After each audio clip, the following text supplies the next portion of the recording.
Hello Virgo, Sun, Moon, Rising, and Venus signs. Kamusta po kayo? Sana po nasa mabuti kayong kalagayan. Welcome back po sa Star Tarot. Kung bago po kayo dito, welcome na welcome din kayo. Thank you po sa inyong suporta. I truly appreciate it and God bless you all po. Tingnan natin ang mga messages ninyo for the week, November 12 to 18 po. Unahin natin ang mga mensahe sa inyo ng mga trinkets. Tignan natin kung anong meron. We have the Eiffel Tower. Ayan, si Virgo magta-travel abroad. Maaring travel plans pa lang ito, Virgo. Maaring pangarap ninyo, dream ninyo na makapunta sa Eiffel Tower. Maaring pangarap din ninyo na mag-travel in some European countries, maaaring ganon, hindi lang sa France. Maaari din naman na ang travel na to maaring malapit na, maaari din naman paalis na ang iba sa inyo, maaring related dito sa pasyal, maaring trabaho, no? Maaring papunta kayong European country para magtrabaho, maaari din ganon ang ganap. Maaari din naman na ang travel na to not necessarily papuntang Europe lang, maaari din na para sa iba naman sa inyo Virgo, international travel ito, no? Pero pwedeng hindi din sa Europe, maaring ganun din ang ganap. We have Tortoise. Ayan, chillin lang si Virgo sa ngayon. Marami kayong plano, marami kayong sigurong gustong gawin, pero pinagpaplanuhan ninyo yan. You are moving cautiously sa ngayon. Pinag-aaralan, nag-strategize, yung mga ganon. You're parang one step at a time lang ngayon ang approach ninyo, no? Sa mga bagay-bagay sa buhay ninyo, sa mga plans ninyo. We have letter J. Yan. So, maaaring letter J is a significant letter para sa inyo. Maaaring nagre-resonate sa inyo yan. Maaari din naman na ano ninyo yan, initial. Maaari din naman na initial yan ng taong you're going to be dealing with around this time, no? Around this week, Virgo. So, tignan natin kung ano pa mga mensahe para sa inyo. We have number 10, storm warning. Ayan, warning pa lang ito, Virgo. Take note of that. Warning. Hindi pa to nangyayari na storm na to. Hindi pa dumadating sa buhay ninyo ang storm na to. Kaya marami pa kayong magagawa para ma-prevent ang storm na to, para maiwasan ninyo ang storm na to, no? So, hindi kayo magpanik, hindi kayo mag-alala, dahil ang kailangan ninyong isipin dito, anong magagawa ninyo para ma-prevent ninyo ang bagyong ito. Kasi if this message resonates with you, maaring alam ninyo, no, kung anong sitwasyon or anong area ng buhay ninyo ang maaring magkaroon kayo ng problema. Kaya gawan nyo na ng paraan ngayon pa lang. Ang isipin ninyo ngayon, papaano ninyo mapiprevent ang bagyong ito, no? Papaano approach ang gagawin nyo dito sa ngayon, no? Kasi for sure may hint kayo, alam ninyo kung ano ang maaring maging problema. Kaya ngayon pa lang gawan na ninyo ng paraan, no? Kaya nga may warning. We have number 44. Ayan, so I suggest, ano, the synchronicity ito. Tignan natin, double number 4. Tignan natin kung anong mga mensahe na nandito para sa inyo, no? So, i-google po ninyo yan. Number 44 po, no? For more guidance. So, si woman holding a heart dito, ang ganap dito sa kanya, parang siguro in the past, meron kayong hindi pagkakaintindihan with another person, no? Maaring kaibigan, maaring best friend ninyo to. Malapit sa puso ninyo ang taong ito. Na maaring hindi kayo nagkaintindihan at some point, no? Maaari din na family member ninyo ito na hindi ninyo, yung nagkaroon kayo ng communication gap in the past or recently, maaari din ganun. Pero ngayon, ano, maaring magkausap na kayo dito, maaring magkaroon na kayo dito ng resolution, maaring meron na ditong pagpapakumbaba, maaring meron ditong compromise, no? Maaring meron ditong peaceful resolution, no? Kaya magkakaroon na kayo dito ng pagbabate, no? So, maganda kasi parang magkakaroon na kayo dito ng peace of mind din, no?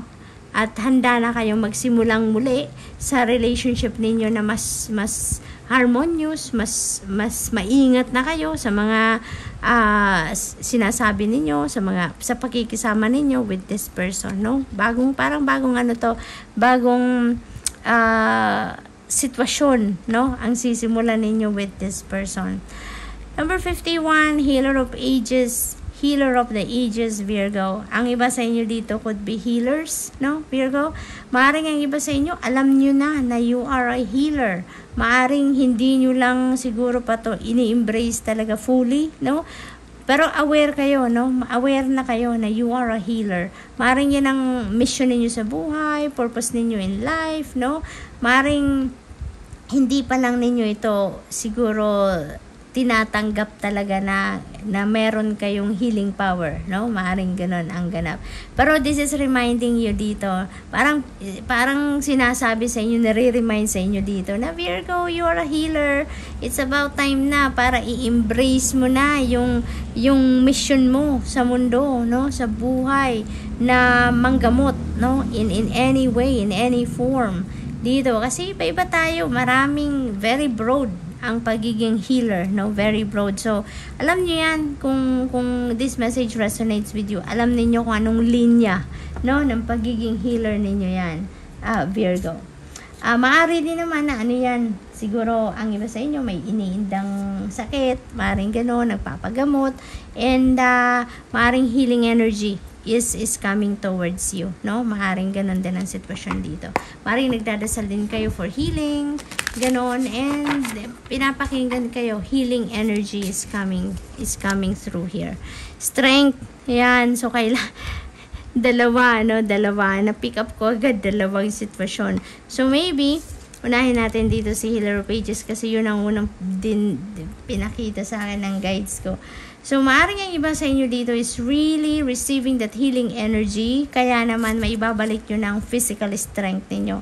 Maaaring magsisimula na kayong makaramdam ng pagbalik ng inyong lakas, no? Maaaring gumaganda na ang inyong pakiramdam. Maaari din na nag-i-improve na ang inyong sitwasyon, no, sa inyong pangangatawan. Maaring gano'n ang sitwasyon dyan ng iba. For others of you, you know, this could be related to this storm warning. So maybe you need that inner strength talaga ngayon at this point nang sa gayon maharap ninyo kung ano man ang storm na maaring dumating. Maaring ini-encourage kayo dito ng spirit na lakasan ninyo ang inyong loob, tatagan ninyo ang inyong kalooban dito dahil kung ano man ang sitwasyon na to, no, maiiwasan ninyo yan. Kaya nga binibigyan kayo ngayon ng warning. Nang sa gayon, maging handa kayo or mapaghandaan ninyo, no? Or makagawa pa kayo ng paraan para hindi dumating, hindi mangyari ang problema na yan, ano? Kaya tatagan nyo lang ang inyong loob, lakasan ninyo ang inyong loob. Kaya ninyo yan. Kaya ninyo yan, Virgo. Alalahanin ninyo, walang problema na binibigay sa atin, ano, na hindi natin kayang solusyonan. Kaya rebels ninyo yan.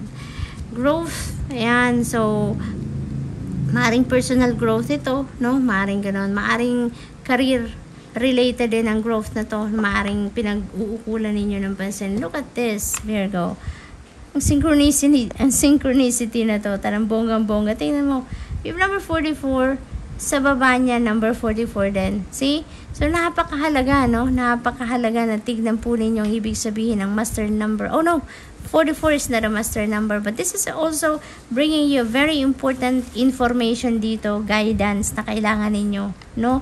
As you navigate this situation sa buhay ninyo. So, please look up for the meaning of number 44 and angel number 4444. Okay? Pakitignan po ninyo yan for more guidance. So, we also have transformation, butterfly spirit, napakaganda. No? We also have number 8, tingnan niyo. Number 8 resonates with material success, financial success.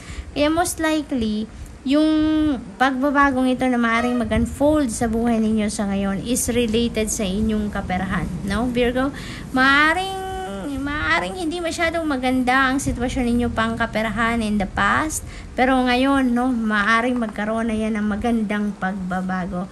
Maaring may mga financial opportunities dito, financial blessings na maaring dumating at yun ang magdudulot or magkikreate ng pagbabago, no, sa inyong financial landscape. So, napakaganda lang.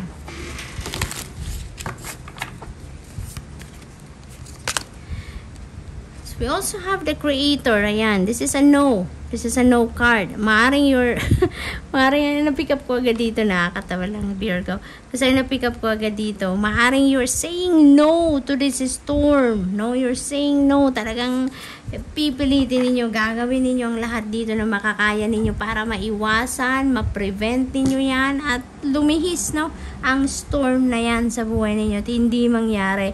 So it feels like to me na ganun ang nararamdaman ninyo sa ngayon, kaya naman malakas, no, madiin ang pagsasabi ninyo dito ng no, hindi yung dadating sa akin, hindi ko yan tatanggapin, parang ganun. So that's good.